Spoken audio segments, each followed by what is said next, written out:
კლუბ ტრიუმფში კულტურის, ხელოვნების, სპორტის და სოციალური პროექტების მხარდამჭერი კომპანიების დაჯილდოების ცერემონია გაიმართა. ღონისძიება უკვე 5 წელია ხელს უწყობს შიდა და გარე ბაზარზე ქართული ბრენდების პოპულარიზაციას. მხარს უჭერს კომპანიების საინვესტიციო პროგრამების, სახელმწიფო შენატანების და დასაქმების პროექტების განვითარებას.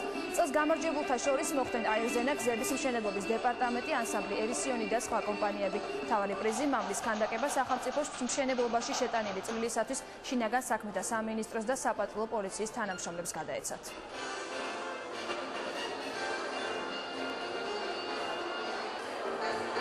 ჩვენ ვარ ხელოვანი მამალი, რომელიც პირველ ხმას ამბობს, მას იმისათვის, რომ სოფლის მშენებლობაში მიეხმარონ მეორე და მესამე ხმა ჭირდება, მეორე ხმა გამოდის ბიზნესი, მესამე ხმა გამოდის სახელმწიფო სტრუქტურები.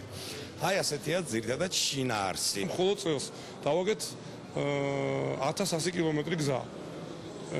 ეს ალბათ სამბეჭ დავიციფრია, შესაბამისად თუ მამლებს არიგებენ აქ, იმედია რომ ერთი მამალი ჩვენს დავიმსახურეთ.